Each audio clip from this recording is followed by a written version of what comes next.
Office से लौटकर मुदित रोज की तरह सोफे में दशा चुपचाप बैठा था। तृप्ति पानी लेकर आई और उसे इस तरह बैठा देखकर बगल में बैठते हुए सुमिता से बोली, मुदित क्या बात है, कुछ दिनों से परेशान दिख रहे हैं। आपसे पूछती हूँ टाल देते हैं, प्लीज बताइए, शायद कुछ मदद कर सकूं।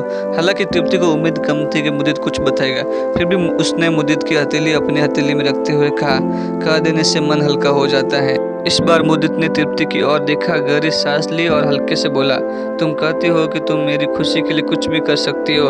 आंखों में प्रश्न भाव लिए मुदित तृप्ति के चेहरे पर नजर गड़ाए बैठा था।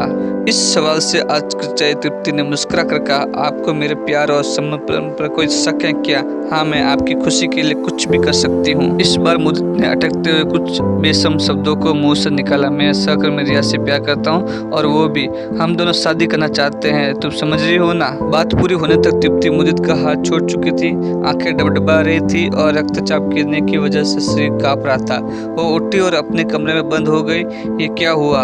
आखिर ये क्यों इतना प्रेम और समर्पण, फिर भी ऐसी नियति? ये वही मुदित है जो उसके जॉब करने की बात पे बोला था कि तुम्हें मर्दों के साथ रहने का ज्यादा शौक है क्या? और उस शिक्षित तृप्ति ने अपनी महत्वाकांक्षा को तिला जली देखकर घर को और मुदित के जीवन को संवारने में खुद को खुशी खुशी व्यस्त कर लिया। और आज तृप्ति की आंखें रो रो कर सूज गई थी, क्योंकि तृप्ति विद्युत तृप्ति का दिमाग शून्य हो चुका था। तृप्ति ने ब्लड उठाया और कलाई पर रखा ही था कि उसे नन्हा सोमू का ख्याल आ गया, जो वही गहरी नींद में सो रहा था। एक पल में होता हादसा बच गया। तृप्ति ने अगले पल दरवाजा खोला, उसके हाथ में एक सूटकेस था।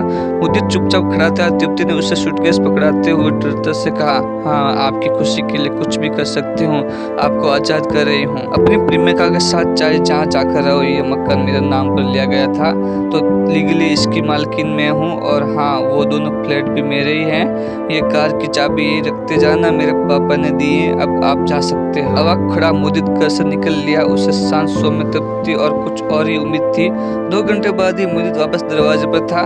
तृप्ति उसे माफ कर दो प्लीज, फुट कर रोते हुए मुदित कहता जा रहा था। वो रिया मौका प्रश्न निकली, उसने मुझसे संबंध खत्म कर लिया, मुझे इस हाल में देखकर मैंने क्या नहीं किया उसके लिए। और वो तृप्ति ने दरवाजा खोला और अंदर जाने लगी। पीछे पीछे मुदित भागते हुए अंदर आ गया। माफ कर दो ना मुझे, मैं भटक गया था।